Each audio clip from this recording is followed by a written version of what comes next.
1859 para habaib bangsat Yaman diangkut dengan kapal oleh Belanda ke Indonesia atau eksodus. Untuk apa? Membantu penjajah Belanda berperang melawan para pejuang pribumi Nusantara.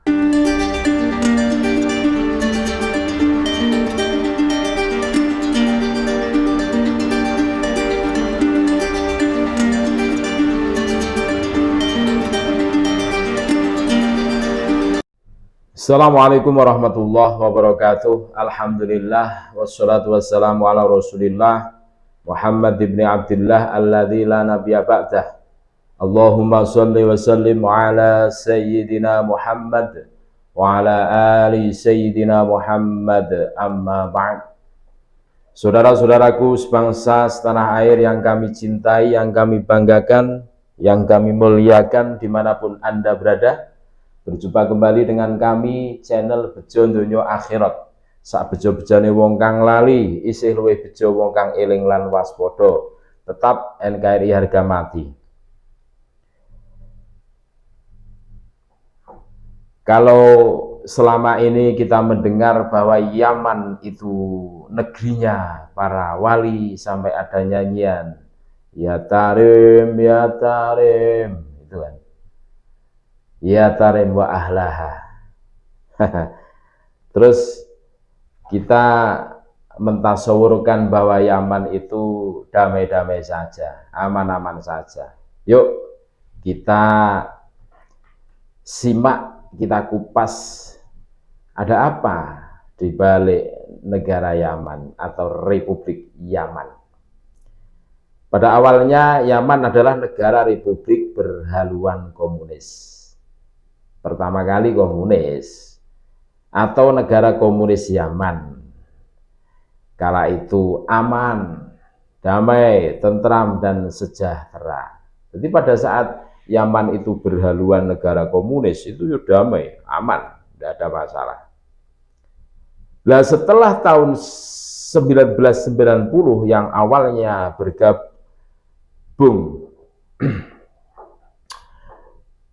memecah diri menjadi dua negara, yakni terus pecah Yaman Selatan atau Republik Demokrat Rakyat Yaman, dan Yaman Utara atau Republik Arab Yaman. Pamor keagamanya hanya terbatas di beberapa lokasi, yang sebagian besar di Hadramaut dan Tarim.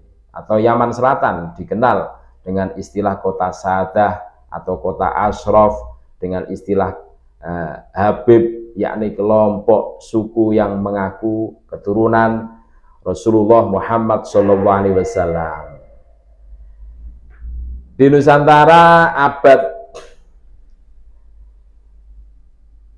19 Masehi, di bawah jajahan kolonial Belanda, dengan adanya perlawanan sengit dari rakyat pribumi Nusantara yang dipimpin oleh tokoh agama atau ulama melawan Belanda, kala itu atas saran Haji Abdul Ghafur Senokhorgrond.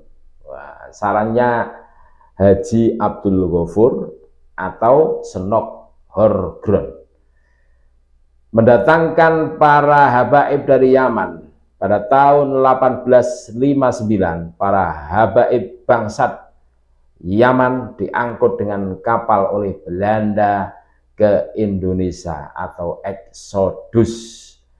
Untuk apa? Membantu penjajah Belanda berperang melawan para pejuang pribumi Nusantara. Di antaranya yakni Habib Utsman bin Yahya sebagai pimpinan para eksodus bangsat Yaman dan musuh bebuyutan bangsa Indonesia.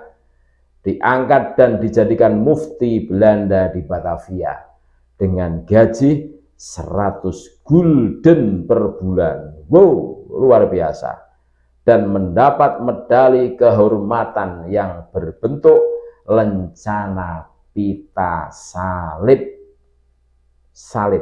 dari Belanda.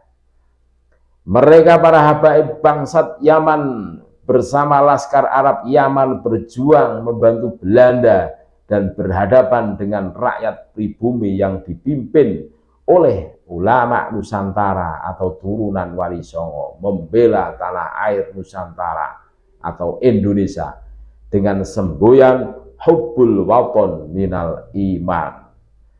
Dari kelompok inilah yang menurunkan para habaib radikal yang merongrong dan menentang pemerintah Indonesia masa kini, mengatasnamakan Islam, yakni diantaranya Rizik Syihab, Husain Al-Habsyi, Zain Al-Kaf, Anis Rashid Baswedan, Bahar bin Smith, dan lain sebagainya.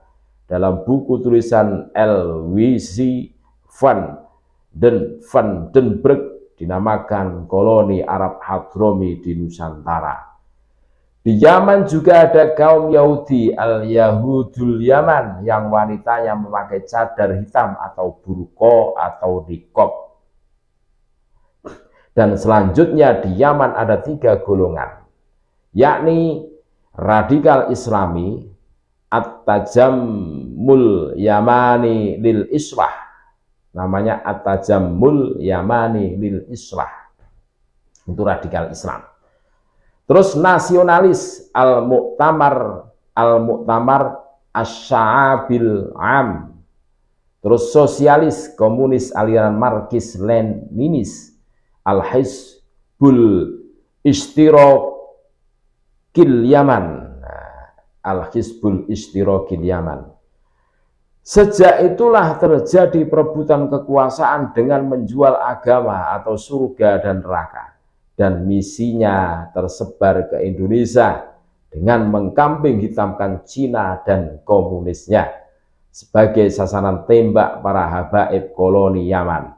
Dan di Indonesia para masyarakat awam dan buta wawasan dicuci otaknya dan terkontaminasi dengan racun agama versi habaib Yaman yang mengaku turunan Nabi Muhammad SAW. Mereka yang pada umumnya disebut kadrun atau kadal gurun, padahal kromosom DNA-nya para habaib bangsat Yaman tersebut genetiknya dari Arab Yahudi, bukan Arab Bani Hashim. Karena kelompok garis keras Al-Tajammul Yamanil Islah sangat benci pada komunis karena kalah bersaing dan hanya bermodalkan dakwah, sedangkan yang komunis bermodalkan kekuatan buruh atau palu dan tani arit serta teknologi. Jadi antara garis keras dan komunis memang jadi musuh bebuyutan sejak di negaranya Yaman. Kini Yaman hancur lebur jadi bubur akibat perebutan kekuasaan hingga rapuh di dalam dan tak punya kekuatan apapun. Dan bila mana ada serbuan dari luar tak mampu berbuat apa-apa karena tidak taat dan menentang terhadap pimpinan atau kepala pemerintahannya. Tidak punya rasa cinta terhadap tanah air. Agama Islam hanya dibuat baju, perisai atau tameng. Kurang bersyukur dan kurang puas di segala lini. Senang foya-foya dan ingin selalu dikultuskan sebagai turunan Nabi SAW. Apakah Indonesia akan meniru Yaman? Kita sendiri bangsa Indonesia yang bisa menentukan besok pada pemilu 2024. Bila milih bangsat Yaman, kita tinggal tunggu kehancurannya. Medio Februari 2023. Sumber literasi koloni Arab Hadromi di Nusantara 2010, orang Arab di Nusantara 1886, Sejarah Peradaban Islam 2018, Atlas Wali Songo 2016, Sejarah Kebudayaan Islam di Asia Tenggara 2010, Sejarah dan Kebudayaan Islam 1959, Sejarah Kebangkitan Islam dan Perkembangannya di Indonesia 1979, Pergaulan Identitas Orang Arab Hadromi 2018, dan lain-lain. Semoga bisa bermanfaat. Tetap NKRI harga mati. Assalamualaikum warahmatullahi wabarakatuh.